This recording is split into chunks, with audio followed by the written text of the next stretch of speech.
Press club এবং এখানে যিনি আছে আমাদের সাংবাদিক ভাইয়েরা সব পত্রিকার সাংবাদিক ভাইয়েরা আমরা বেসিক্যালি এসেছি 2-3 দিন আগে সীমান্তে আদিল ইসলাম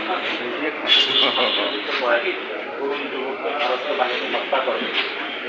ওনার অপরাধটা ছিল বাংলাদেশের সীমান্তে যে নদী আছে সেই নদীতে ওনার ফ্যামিলির জন্য মাছ সেটাতে যাওয়ার পরে তাকে বিএসএফ তাকে ফুল করে। ওনার আব্বুর সাথে কথা হয়েছে, আম্মুর সাথে কথা হয়েছে এবং ওনার একটা ছোটো সন্তান আছে, আরেকটা সন্তান হলো এখন ওনার অন্তঃসত্ত্বা 5 থেকে 6 দিন পরে ওনার বাচ্চাটা জন্মগ্রহণ করবে।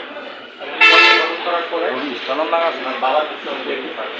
আমরা সকল যারা সীমান্ত শহীদ হচ্ছে তাদের কবর জিয়ারতে যাচ্ছি, সাথে সাথে আমরা তাদের ফ্যামিলির সাথে দেখা করছি এবং আমরা দাবি করেছি যে বিজেপিকে হলো দেখতে পারি হবে এবং এটা প্রোগ্রামে বিএসএফ হলে গুলি চালিয়েছে, বিজেপি হলে গুলি চালিয়েছে। এটা আমাদের একটা খুবই সুন্দর বাংলাদেশের জন্য অবশেষে বাংলাদেশ হলে ঘুরে দাঁড়াচ্ছে এবং সাথে সীমান্তের মানুষ তারা বলেছে তাদের কর্মসংস্থানের অভাব, স্কুল কলেজ এবং হসপিটালের অভাব রয়েছে এবং লাভ মনে করতে রাস্তাঘাট মানুষ ভুট্টা চাষ করে, খুবই মানুষের জীবন নির্বাহ এবং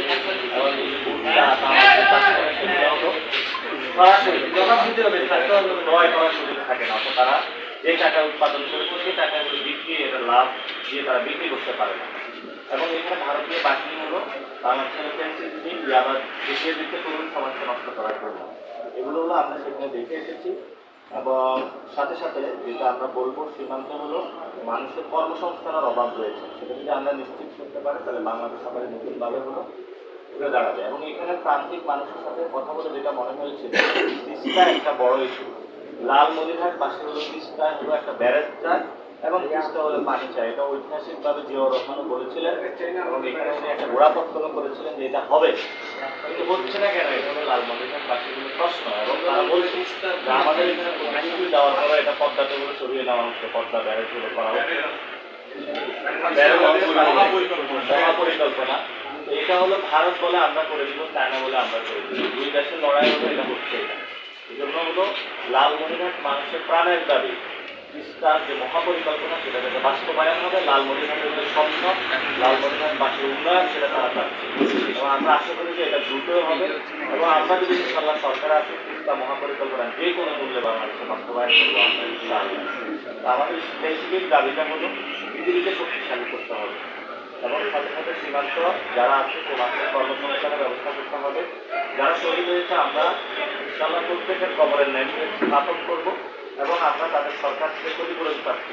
সরকার যাতে এগিয়ে আসে যে মানুষগুলোকে ক্ষতিপূরণ দেয় এবং যেভাবে আমাদের উপরে হলো ভারত হলো পুষিং করার চেষ্টা চালাচ্ছে সেগুলো সরকার ক্ষতিপূরণকে বন্ধ করে, সাথে সাথে সরকার কর্মসংস্থানের ব্যবস্থা করে এবং সীমান্তে যে মানুষগুলা যাতে নির্যাতনের শিকার না হয় সেখানে সরকারের উপযুক্ত হলো ব্যবস্থা এবং আমরা এই বিষয়গুলো সীমান্তে দেখিয়ে এসেছি এবং আমরা এগুলোর বিরুদ্ধে সীমান্ত হত্যার বিরুদ্ধে এবং সরকার যে নদীতে যে পানি পাচ্ছে না বাংলাদেশের মানুষ, পানি এবং সীমান্তের মানুষের জীবন জীবিকার লড়াইয়ে বলিষ্ঠ ভূমিকা পালন করে যাব এবং এতে আমরা কোনো কাউকে পরোয়া করি। জিয়াউর রহমান যখন ক্ষমতা ছিল তখন কিন্তু এই শেখ মুজিবের যারা গোয়েন্দা বাহিনী ভারতে পালিয়ে গেছে যারা জিয়াউর রহমানকে অনেক চেষ্টা করেছে এবং বাংলাদেশে অনেক কিছু বিরাট করতে চেয়েছিল সেখানে সকল দলমত একটা করে বাংলাদেশের কাছে এখন থেকে শেখ হাসিনা ভারতে পালিয়ে যাচ্ছে। শেখ হাসিনা যদি আমরা বিচার করতে পারতাম আমরা সরকারকে আহ্বান জানাবো শেখ হাসিনা বাংলাদেশে নিয়ে এসে পাশের কাছে এটা হবে এবং আওয়ামী লীগের যারা দেখা করলো ওইখানে পালিয়ে গিয়েছে আমাদের ভারতের সেখান থেকে আমরা সীমান্তের পরিস্থিতি মনে উঠতে দেওয়া আমরা সরকারে যাবো ইনশাআল্লাহ এবং আমরা বিরোধী দলও যখন আছি আমরা সরকারের সাথে একটা টেবিলে বসে যাতে নতজানু পররাষ্ট্র নীতি থেকে সরে আসে শক্তিশালী আত্মমর্যাদাশীল একটি পররাষ্ট্রনীতি আমরা গঠন করতে চাই, যেখানে হলো রাষ্ট্র বড় রাষ্ট্র ছোট রাষ্ট্র নয়, রাষ্ট্র রাষ্ট্র এবং আন্তর্জাতিক অঙ্গনে হলো ভারতের যে মর্যাদা আমাদেরও মর্যাদা সেই এবং আমরা এই আত্মমর্যাদা বৃদ্ধি হলো রাষ্ট্র গঠন করতে চাই। সেখানে আমরা ছোট বড় ইকুয়ালিটি আমরা চাই এবং ইকুয়ালাইজ যেটা জাতিসংঘের যে আন্তর্জাতিক যে বিধানগুলো রয়েছে সেই বিষয়গুলো আমরা এগুলো সুরাহা এবং নিশ্চিত করতে চাই। ভারতের সীমান্তে কাউকে হত্যা করতে পারে না, এটা আন্তর্জাতিক যে আইন সেটা লঙ্ঘন। নদীতে যদি পানি না দেয় তাহলে আন্তর্জাতিক আইনের লঙ্ঘন। আর ভারতকে সেই কাঠ ধরা হলো সরকার এবং বিরোধী দল মিলে আমরা সবাই তাকে নিয়ে যাব। আমরা সীমান্তের যে হত্যাকাণ্ড এবং অভিন্ন নদীর যে ইস্যুগুলো এগুলো আমরা কোনো দল মত নির্বিশেষে সকল দল বাংলাদেশের জনগণ এটা পক্ষে দাঁড়াতে পারবো যে আমাদের সীমান্ত এবং পানি ইস্যুতে কোনো দল নাই, কোনো দলাদলি নাই, একটাই দল সেটা হলো আমাদের বাংলাদেশ। এবং আমরা আশা করবো শক্তিশালীভাবে যদি সীমান্তবাসী ঐক্যবদ্ধ হয়, লালমনিরহাটবাসী যদি ঐক্যবদ্ধ হয়, আমরা এই ভারতীয় যে অত্যাচার নির্যাতন নিবেদন ঠেকিয়ে দিতে পারবো। এবং ভারতের যে গেরুয়া পতাকা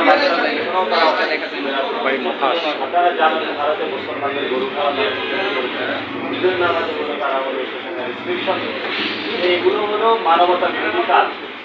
আমরা এইসব মানবতা জানাচ্ছি ইনশাল্লাহ আমরা যে কোনো মূল্যে ভারতকে এবং নদী ইস্যুতে আন্তর্জাতিক আদালতের বিচারে কাজ করে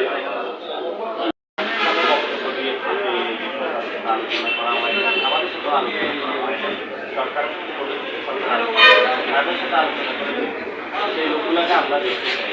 ভুয়া জামা ভুয়া নেই, যদি অরিজিনাল হতো তাহলে তো আমরা জানতাম। দুই নম্বর বিষয় হচ্ছে যে কোনো রাষ্ট্রের সাথে যদি বাংলাদেশের চুক্তি হয়, চুক্তিগুলো হলো প্রাইভেট দিতে পারবে না, পাবলিক করতে হবে। ফলত আমরা সরকারকে বলবো যে যুক্তরাষ্ট্রের সাথে কি চুক্তি হয়েছে এটা জনগণের সামনে পাবলিশ করার জন্য এবং একটা স্টিয়ারিং কমিটি গঠন করার জন্য এখানে যদি দেশগুলো তাহলে বাতিল করার জন্য। আর যদি দেশের স্বার্থ বাইলেটারাল যদি কোনো ইস্যু থাকে সেটাকে আমরা ওয়েলকাম করি।